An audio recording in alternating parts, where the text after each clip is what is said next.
Ja, hallo Leute, willkommen bei Bushcraft and Nature. Heute mit einem weiteren Bushcraft Praxistipp.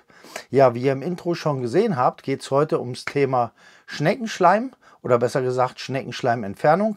Ja, und wer kennt es nicht? Jeder, der schon mal einen Overnighter gemacht hat, in der Nacht kommen dann die Schnecken aus ihren Verstecken und krabbeln überall rum. Und dann kann euch das passieren, wie ihr es im Intro gesehen habt. Das ist der Rucksack übrigens, dass ihr hier so eine Schleimspur auf eurer Ausrüstung habt oder auf dem Tarp oder was auch immer. Ja, und ich will euch heute zeigen, wie ihr das mit einfachsten Mitteln schnell beseitigen könnt. Dieser Schneckenschleim, der besteht ja aus Eiweiß, also zu 90% aus Wasser, dann aus Eiweiß und Proteinen, und das ist unheimlich schwierig rauszubekommen. Also mit warmem Wasser gar nicht. Mit Seife ist auch so eine Sache, da müsste man schon Gallseife nehmen, aber das haben wir natürlich alles draußen nicht zur Verfügung.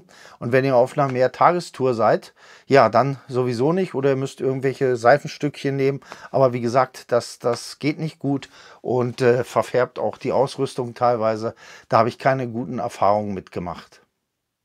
Bevor wir nun zur eigentlichen Fleckenentfernung kommen, will ich noch die Frage klären, warum kommen diese Tierchen eigentlich immer erst nachts raus oder bei Regen? Das ist ganz einfach, weil in der Nacht die Luft kühler und feuchter ist und da verlassen sie ihre feuchten Verstecke. So müssen sie sich nicht so schützen und können dann rumkrabbeln. Das ist also der Grund, wieso ihr am Tag meistens keine Schnecken so im Wald findet, es sei denn, es hat geregnet, und die dann wirklich nachts rauskommen, wenn ihr euer Lager aufgeschlagen habt. Gut, nun kommen wir zur eigentlichen Fleckenentfernung. Ich zeige euch mal, was wir dazu benötigen. Ja, wir wollen am besten den Fleck vor Ort entfernen. Und was haben die meisten von uns mit für ihren Kocher? Brennspiritus. Genau, und damit lässt sich dieser Schleim wunderbar entfernen. Ist so ein Ersatz für Waschbenzin. Ich finde es persönlich sogar noch besser, weil es nicht so aggressiv ist. Also bei mir hat sich noch nie Ausrüstung von daher verfärbt. Natürlich ist es wichtig, vorher immer an irgendeiner Stelle einen kleinen Test zu machen, ob ihr die Farbe rauswischt. Ja, des Weiteren brauchen wir eigentlich nur noch ein Papiertuch. Hier, ich habe jetzt hier Küchenrolle, irgendwas.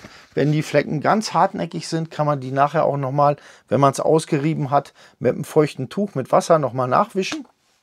Da könnt ihr irgendwas nehmen, aber meistens brauche ich es gar nicht. Also ich habe es meistens so hier mit dem Spiritus getränkten Papiertuch abgewischt und ausgerieben, und da waren die Flecken weg.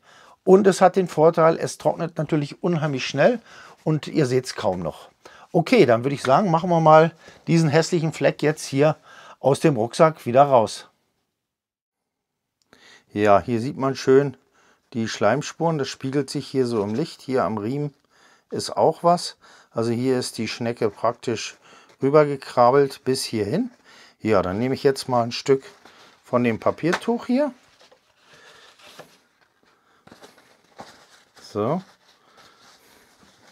Es muss natürlich nicht unbedingt Papiertuch sein, aber es macht sich ganz gut, habe ich festgestellt. Ihr könnt natürlich auch einen Lappen nehmen und es damit ausreiben. So, jetzt habe ich hier eine satte Menge Spiritus aufgetragen. Dann fangen wir mal hier am Gurt an.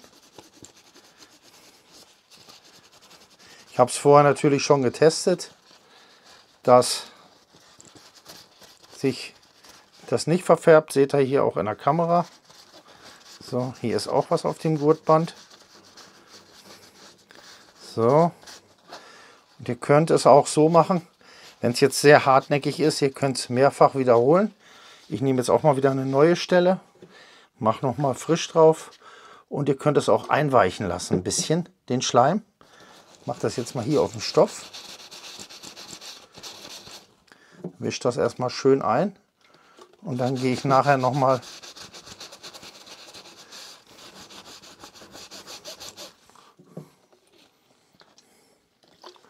mit dem zweiten Tuch darüber. So, hier am Gurtband. Hier unten ist auch noch.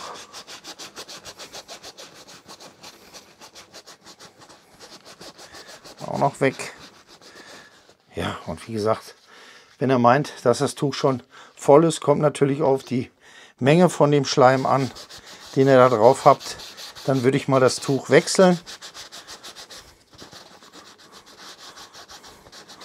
Und wie gesagt, wenn es ganz hartnäckig ist, könnt ihr das auch noch nachher mit Wasser, mit lauwarmem Wasser nochmal nachreiben. Dann trocknet es zwar nicht mehr so schnell, aber ihr kriegt es auf jeden Fall raus. So, jetzt nehme ich nochmal ein neues Tuch.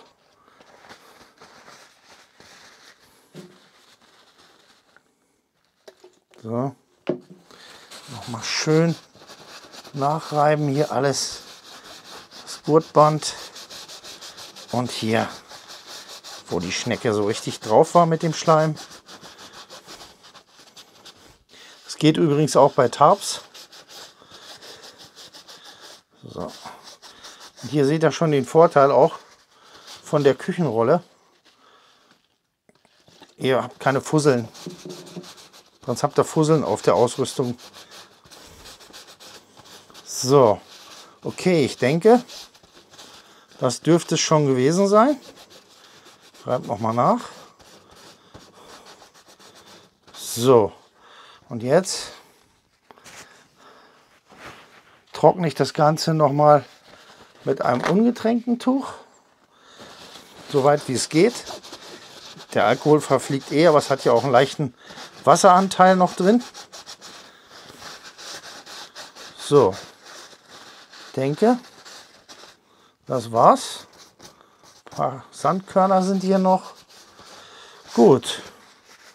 So, das war's. Das war jetzt die eigentliche Behandlung. Man sieht schon, dass das Glänzen ist weg. Ja, jetzt würde ich sagen, warten wir mal einen Augenblick. Und ich hole euch wieder dazu, wenn das Ganze abgetrocknet ist. So, ich habe jetzt 5 Minuten gewartet. Dann schauen wir uns mal das Ergebnis an. So sieht das Ganze jetzt aus. Es ist alles vollständig abgetrocknet. Wie ihr seht, hier spiegelt nichts mehr. Der Schleim ist weg, auch hier vom Gurt.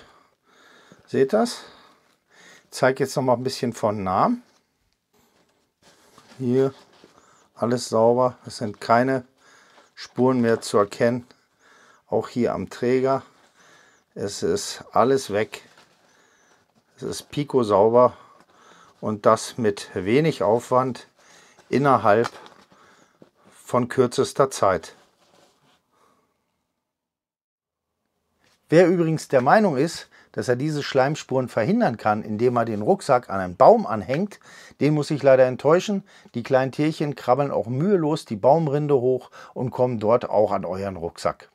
Ja, also ich für meinen Teil entferne die Flecken so. Das geht relativ zügig und einfach. Ich mache da auch nicht extra einen Packsack um die Ausrüstung und schütze die, weil den Packsack müsstet ihr dann auch wieder reinigen. Das ist völliger Blödsinn. Und der Aufwand hier mit der Methode ist so gering, dass mich das eigentlich kaum noch stört.